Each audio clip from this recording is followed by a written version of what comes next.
Hi, my name's Cassandra Waitera, and I'm a therapist at A Better Today Recovery Services. In this module, we will be talking about healthy relationships and how they impact your life, specifically in your recovery. Many people struggle with damaged relationships with family, significant others, and friends due to their active addiction. It can be difficult to work on relationships while in sobriety, and as there is often guilt and shame associated with these actions done to people or done onto us while in addiction.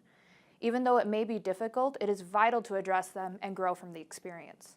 So let us begin to identify various aspects of a relationship, including your role, communication styles, boundaries, and overall how this relationship supports your recovery. Boundaries are another area of our lives that we often neglect, leaving ourselves in vulnerable positions or situations where we feel pressure to act or do certain things. If you do not feel comfortable communicating your boundaries, you may find yourself struggling to remain sober due to outside influences that may not understand. Have you ever noticed patterns in your relationships?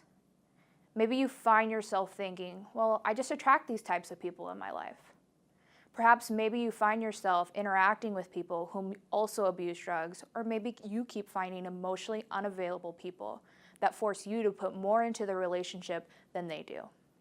This is where developing healthy boundaries with your relationships can become a life-changing event. Instead of tossing your hands up and saying, well, I just date losers, or I just attract the wrong people, you can take an active role in the people that influence your lifestyle and the quality of your life by setting boundaries for yourself and respecting them because they are the best thing for your future in sobriety. Boundaries help us stay safe in instances where a relationship can be unhealthy. So what are your boundaries when it comes to living in recovery? A boundary is a physical, emotional, and mental line we create with others to keep not only ourselves safe, but those around us. Oftentimes, this can seem impossible with the ones we love. However, it is necessary and possible with the assistance of a supportive network of people.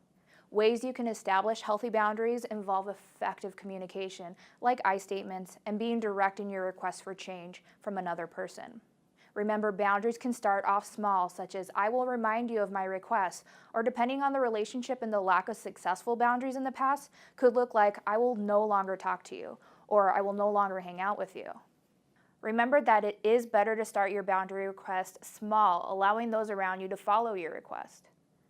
If our boundaries are not being respected, we need to ensure that we are able to follow through with setting boundaries continuously and recognizing our role within the relationship.